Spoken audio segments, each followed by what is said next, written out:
Executive Director at the Center for Research and Security Studies. Imtiaz, you see why I put the ... there? Because and yet, are you personally proud or more disappointed in how far Pakistan has come? Well, obviously, this is a yes and no both. We are very proud the way the country has come out of literally the ashes of 1947. Today, I think Pakistan is the seventh largest army, a nuclear power with fifth largest population in the world. And we have very successfully fought off the COVID-19. I think this is an amazing case study how the leadership, as well as I think local resilience among the people, has helped the country overcome this pandemic. This is still very much there, but I think we most probably have flattened the curve. As a whole, yes, there are many disappointments.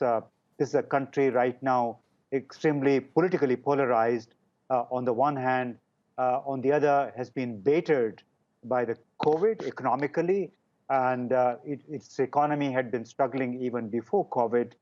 The only redeeming feature that we see in this country in 2020 is most probably the Prime Minister, a person whose integrity is above board, a person who started off his career with his focus on the problems of the poor people of this country, the majority of this country. So I think he's the first person who has diverted the ruling elites, whether it's military and civilian, the attention of the ruling elites to the problems that the common man faces, not the problems or the wishes, ambitions of the elites. So that way, after a very long time, we have a person on top who boasts integrity and who probably means well, but is surrounded and overwhelmed by the forces of status quo, which is business, politicians, elites, technocrats, bureaucracy.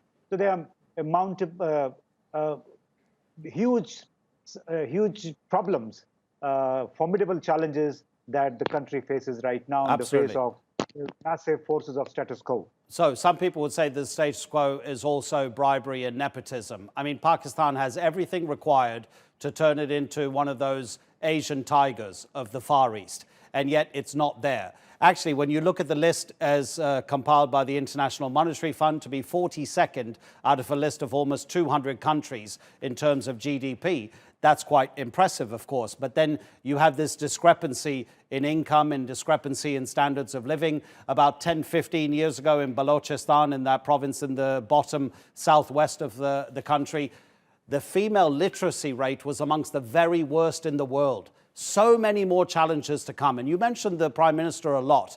It takes more than one term to change what's been going on for 70 years, correct? So how much longer does Pakistan need? Well, I guess Pakistan will muddle along regardless whether the Prime Minister, Imran Khan, secures a second term or not.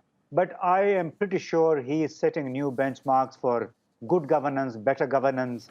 And I think it will also require a grand consensus among the ruling elites of the country, both the military as well as the civilian, to focus on the fundamentals of the economy, fundamentals of the criminal justice system, and brute enforcement of the law. This is a huge deficit in this country, and that's why a perception has evolved in the last few years that there are two laws in this country. One is for the VVIPs and the other one for the common man. The common man gets caught even if he steals a rupee, whereas the mighty ones get away even if found involved in pilferage of billions of rupees. So this perception has to go, and for that, I think we require a grand political consensus and a will to enforce the writ of the law. How much stronger are civil institutions and political infrastructure now under Imran Khan than they were, say, just 10 years ago? You look at Latin America, and when countries go through periods of democracy and then a military coup, return to democracy and then a military coup, it weakens almost everything. How strong is the infrastructure that requires Pakistani society to collectively increase the standards of what's required for a decent country to say that, look, we are taking care of our people? Well, I think there is no magic wand to put the country on unusual path of progress. However, there are, I think, some new mechanisms being put in place, despite all the odds that the Prime Minister faces from the bureaucracy, from the nexus of between the bureaucracy and the businesses, and of course the politicians who have been elbowed out, at least for the time being, who are facing the music for their bad governance in the past. But obviously, Imran Khan, the Prime Minister, has extreme limitations. When you look at the forces of status quo, it's not going to be easy. One would only hope that that he's able to deliver only part of his agenda, maybe 20, 30% by the end of his first 5-year term. And if he secures the second one, perhaps we could see better things, better performance. But at the moment, it doesn't look very promising, despite all the efforts that the government is doing. Imtiaz, we always enjoy talking to you. Thank you so much indeed, and happy Independence Day. Thank you very much.